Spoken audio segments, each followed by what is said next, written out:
Hello, my lovelies, and welcome to the tea room. I am back with what I hope to be a quick review or what I will call a shoe in on the 50 Cent doc, the 50 Cent documentary about Puffy. Well, my views are that there are no victims, only volunteers. And it seems to me that starting with part one, that everyone seemed to be driven by greed. It's like the show American Greed. The show isn't about the person that takes advantage or that takes the guests for a ride or rob them or cheat them out of their money. It's not about their greed. It's about the greed of the person that gets taken. Because in many cases, these people have a lot of money already.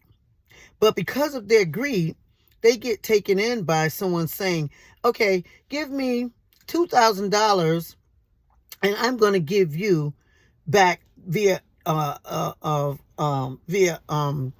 investment. I'm going to give you 10,000. Now, you know damn well. Okay. So with that being said, I'm saying that the people that were featured in the documentary, they're much like the people on American Greed who gets taken. Because in the case of, let's start with Kurt Burrows, right? He talked about being a co-founder of Bad Boys. He talked about how Puffy gave him 25% and gave his mom 75%. And it was to prevent from having to pay the victims of the tragic college when the tragic college deaths, the 9 deaths, the 9 people that died. Puffy didn't want to pay, according to Kirk, he didn't want to pay those families just due. So that it would appear that he didn't have anything. He put the business in, as I said, giving Kirk 75% and his mom, Janice, Puffy's mom, Janice, 75%. Well, anyways, with that, okay, if that is what Kirk knew from the beginning, then that means that he was what one would call aiding and abetting Puffy in his civil crime of avoiding paying the families. And so, in my opinion, I feel like though Kurt got duped in more than one way, as he said, by Puffy, he was not a victim. He was a volunteer, because he didn't come forward and say, oh, this is why he's doing this, not until it was beneficial to him. Now, one thing I do want to say is that I feel for, and I have prayed for Kirk, because I feel like he had a real genuine love for Puffy. And I think Puffy had a genuine love for him as well, because when you look at the documentary in its entirety, all 4 parts, and this is according to the way the documentary was presented, it talked a lot about him dealing with men, but when it came to him dealing with women, the women were made to deal with other men. And even in Kim Porter's book, she talked about how he made her deal with other men, but he dealt with men via dildo or however, he dealt with them. But the point of it is that it seems to me like Kurt really, really, really was into Puffy, and he was loyal to him. And I would venture to say that Puffy Puffy's loyalty seemed to me to be more to Kirk because of him having the women in his life as his beard. He didn't want to reveal his true feelings, his true sexuality. That's what I feel. He probably felt that the public wouldn't accept him, or he just wasn't comfortable in his own skin.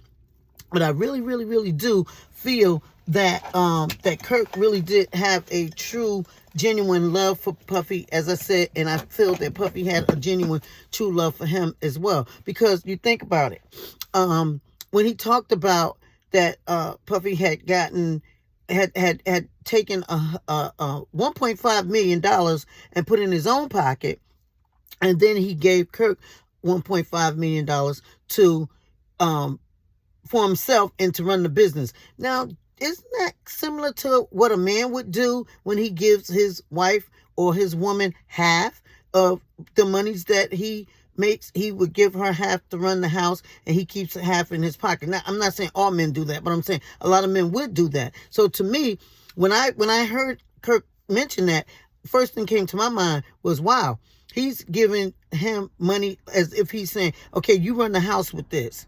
Because Kirk said he told him, make sure my business, runs or what have you, with that 1.5 million. Although he said to him, this is yours, do what you want to do with it. But at the same time, he told him to make sure that the business runs. So that's the same way, as I said, that a man would do when he puts money in his own pocket, and then he gives his woman or his wife money to run the house and to take care of herself and the family, right? So that's why I felt that way when Kirk talked about that part of it.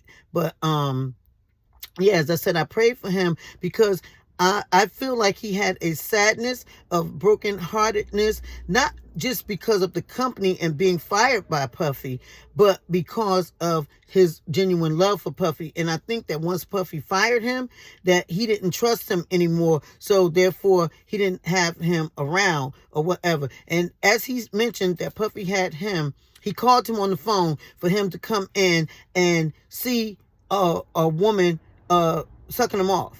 Well, to me, that was like a dude that's with his woman and like when he's having a fight with his woman, and he want her to know that you ain't the only one that want me.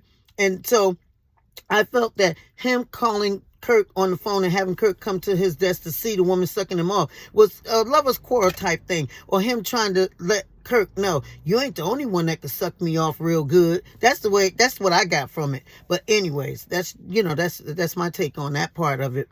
But then now with Kalina, and she talked about Puffy being an asshole, right? But at the same time, again, I felt that it was her greed as well in sticking around with him, her and doing both. I mean, granted, they did expect that they would be in a group with him. But when he wasn't doing the right thing, I mean, like, you go for a job and you don't get paid or they don't treat you right, how long do you stay? How long do you stay? Okay? And then she talked about, Kalina talked about Dawn saying that if you meet a billionaire, how much would you do? No, this is how she said it, I believe. She said, what would you do if you meet a billionaire and trying to show that billionaire that you want to be his significant other? I wouldn't show him shit. Because if he wants me, then that's it. I don't give a rat's but two how much money a joker has. You cannot buy me. I am not for sale. You could be broke or you could be rich. It doesn't matter. If you're my person and I'm your person, then we're gonna make it work. For however long we make it work. Now, I say that to say this, that the fact that she was doing all sorts of things, according to Kalina, that she being Dawn, was doing all sorts of things to please him, right? Okay, that to me says that she was trying to get him to feel comfortable with her, so she was doing all kind of stupid shit to convince him that she was down with him. Well, guess what, my love? You should be down with him if he's down with you. If he's not down with you, first of all, how down could he be? He had Kim Porter, and he had Cassie, and he had Kirk, and he had anybody else that he wanted to have. I mean, really. That's why I said there were no victims, only volunteers. And based off of their own greed. What I mean by that is that each person in that documentary wanted something from Puffy. So it is my view that the real victim, as ironic as it may be, and as crazy as it may sound, is that Puffy was the real victim. Can you imagine being well-to-do, so to speak, and then everybody that's around you wants something from you? There's no one that's genuine. I'm gonna call you back, babe. I'm doing a video. I'll call you back. And just imagine that everyone that's around you, they want something from you. So him being an asshole was a form of protection, because all you had to do was step off from him. That's all you had to do. And then they go on to talk about how Cassie was a victim. How the fuck was she a victim when she came there with her dude who was her manager, and then she just step off with Puffy?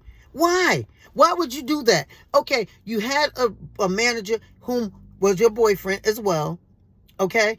And then you wind up with Puffy. Could it have something to do with him offering you 10 albums that you thought that you were going to make it bigger and better with him than you would with your current person and manager?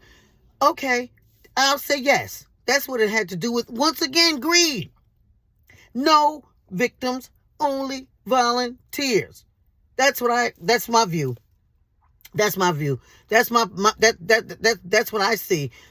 No victims, only volunteer. The closest victim I saw was Puffy himself. Because, okay, she stepped off with Puffy. She wasn't in love with him. She was in love with what he could do for her. I mean, you're talking about they were together for 10 years.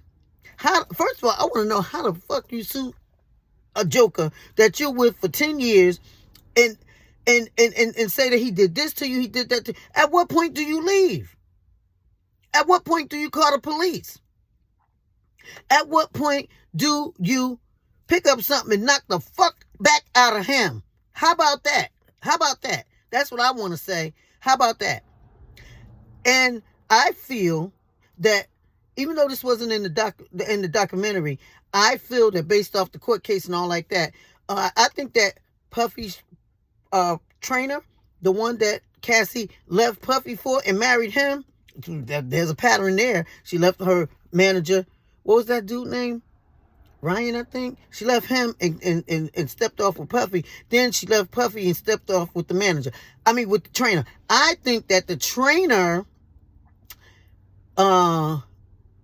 had an agenda, and he hooked up with Cassie. He saw the abuse and all like that, and Puffy probably was fucking him too.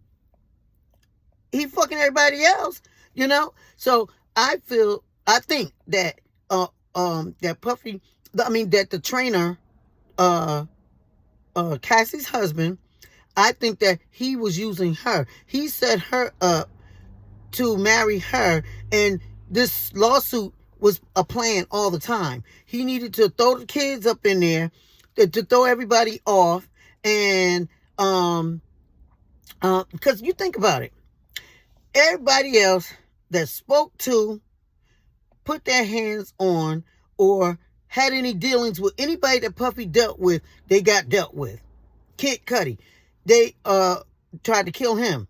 Now, I mean, just everybody seemed to have an issue, or something came about when they did something to cross him. So now you telling me that trainer was not afraid to hook up with Cassie, marry her, have a couple of babies, unless he was damn sure that he was going to be able to reap some type of benefit later on. That's just my thought or feeling on it. I think that he set Cassie up the whole time, just like everybody else that was around her. like the security and everybody was telling her, oh, you should leave Puffy, this, that, and the other. I think he told her the same thing and she fell for it. And he told her, okay, we could do this and we could do that. And it was a setup. Bottom line, it was a setup. And I think she went for it because she was pissed at him that he didn't marry her so that she could really get in and rip him off and or have access to his fortune as his wife, because I think that as his girlfriend, she got what he gave her, which wasn't much. I mean, he probably dressed her up like a doll when they went out, but as for him, like giving her freedom to do whatever, I don't think that was the case. He may have even paid her bills, but what do I know? But anyways, getting back to the documentary, based on what was shown in the documentary, part 1, again, I will say, I didn't see that there were any victims, only volunteers. And even with the juror, did you see how she was grinning like a Cheshire cat? I mean, I'm like, wow, something ain't right with her. And then the next day or so, I hear that, now I don't know if this is AI or not, but I heard that there's a photo of her floating around at some type of event or something having to do with Puffy years prior, which meant that she should not have been allowed to be on the jury in ruling one way or the other. It seems like to me that would have disqualified her. And I'm guessing, if that is true, that she did have any prior dealings with him, that she would have not, she must have didn't disclose that to the courts. Otherwise, I don't think she would be sitting on the jury, which makes it, for now, they're talking about how mistrial or something like that based on those issues. But for one thing, I said from the whole start, what they should have charged him with, they did not. Because these folk that were around him were willing participants. Kirk was a willing participant. Now Cassie was a willing participant. Now the gentleman Tim that he grew up with, I could see his legitimacy, but guess what? He was one of the only ones that stepped off, that was not wealthy in the sense of like J-Lo stepped off, but she didn't need him for anything, right? So everyone else, they needed him for something. Well, Tim stepped off. It seems that he had some sense, put it that way, in my opinion. Everyone else, they seem to accept his craziness, accept his childish behavior, his selfishness and all like that, only because they wanted something from him. So again, I will say, I didn't see any victims, only volunteers. And so now when you go to the case itself, right? I think he should have been on trial for murder. They claim that what's his name, Keefe D, said that he was hired by Puffy to take out Tupac and Suge Knight, which I think that that's true. I mean, for years I've thought and said that he had Biggie killed, and people used to tell me, oh, stop saying that. Well, I'm glad they warned me not to say it, because I always say, if I ever see Puffy, I'm going to tell him, you had Biggie killed. But then I heard on the documentary that somebody said that, and they never saw her again. She disappeared. So I'm glad that I wasn't running my mouth and ran into Puffy and told him that, because I might not be able to be doing this video right now, and it would have disappeared. Yeah, so some things you ought to keep your theories to yourself and shut the fuck up, basically. And somebody ought to tell some of these other folk that too. Shut the fuck up, because guess what? I said that they should put Puffy in protective custody. Why? PC, because he's up in there, I bet you, promising people that if you do this for me, you do that for me, then I'm going to do this and that when I get out. And he ain't going to pay them like he ain't paid nobody else. However, that don't stop folk with their greed for going to do stuff. And one thing that he lived to be true to is that, they say Scorpios don't get mad, they get even. And it seems to me that he is a prime example in the dictionary next to a Scorpio. Scorpios don't get mad, they get even. That's a picture of Puffy. Because everyone that seemed to cross him in any kind of way, he didn't get mad, he got even. I forgot what part it was in first, the 1, 2, or 3, 4, or 4 parts, whatever part it was in, when Suge Knight got on the stage and talked about if you want to be a star, come to the producer that won't be in your videos, that won't be charging you money and won't be fucking you over, okay? And Puffy then came behind him and said, "Oh, that producer they were talking about was me." And he said, "Oh, I just want everybody to love everybody," and bullshit. All he was doing was trying to get Suge to put his guards down so that he can fuck him over real good. That's all he was doing. That's all he did with everybody. When he had Tupac shot the first time, what did he say? "Oh, I had nothing to do with that." Bullshit. He was like the cable guy when it came to a Biggie, in that he wanted Biggie to be friends with him and him only. He was aggravated, upset, and intimidated by the fact that Biggie and Tupac got along, because they had natural chemistry, natural camaraderie, and he didn't like that because he knew that he had zero talent, that he was nothing but a snake in the grass, and that he had to manipulate people. He's a master manipulator. He had to manipulate people into being friends with him. He know good and doggone well that if he didn't have money and perceived status, that nobody would be his friend. At least that's what he know. At least that's what he think. But if he would have been a nice guy or decent guy, somebody would have been his friend. But he still didn't have any friends. He had friendly enemies. He had people that came around him to get what they could get, and it was horrible what happened with that City College incident. And that if I hope everybody watched that, watched this thing, watch it several times so that you can get a good take on it. Okay. Cause I watched it quite a few times. I'm going to watch it some more too. Because, it's something that's intriguing about it. I say that this whole documentary is a documentary of life lessons. It happened to involve Puffy. It happened to involve all the other characters, but it's one of those things where you can learn a lot about what not to do. Don't kiss anyone's ass for money. Be genuine. Be true to yourself. I'm doing a video. Oh, thank you. Be true to yourself, right? And don't do things for money, right? That's the main thing that I see that came out of it. And that if you're true to yourself and listen to your intuition. Listen to your intuition. I'm doing a video. Listen to your intuition. Listen to your intuition. And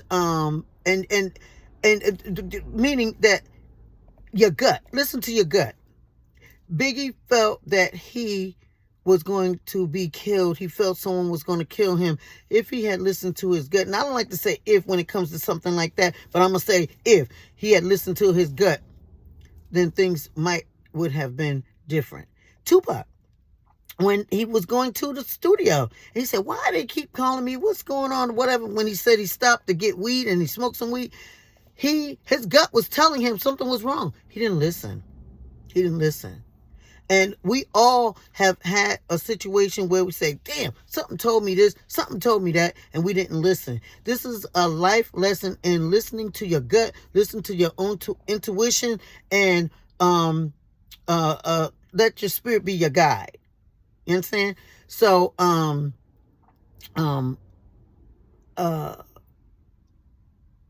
what else was I thinking about? Oh, it was a lot. But anyways, yeah, so,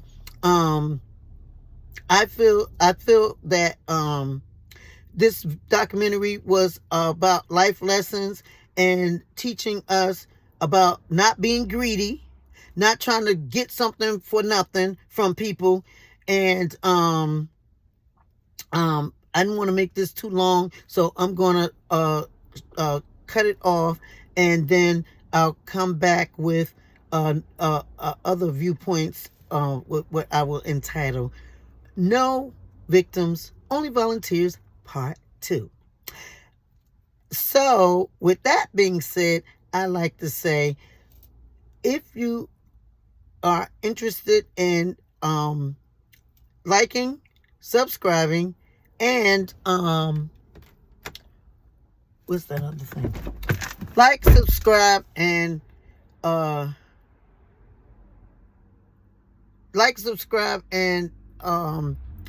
whatever else you need to do with this channel if you like it. Even if you don't, do it anyway. I'm only kidding, but I'm just saying, yeah, I just didn't want to make it too long. And plus I wanted to get more videos out of the footage. So anyways, but my Cash App is $iamtearoom. Okay. $iamtearoom. If you are inspired to make a huge donation, please feel free to make a huge donation, a generous donation. It will be greatly appreciated. So with that, I'm going to say ciao for now, my love.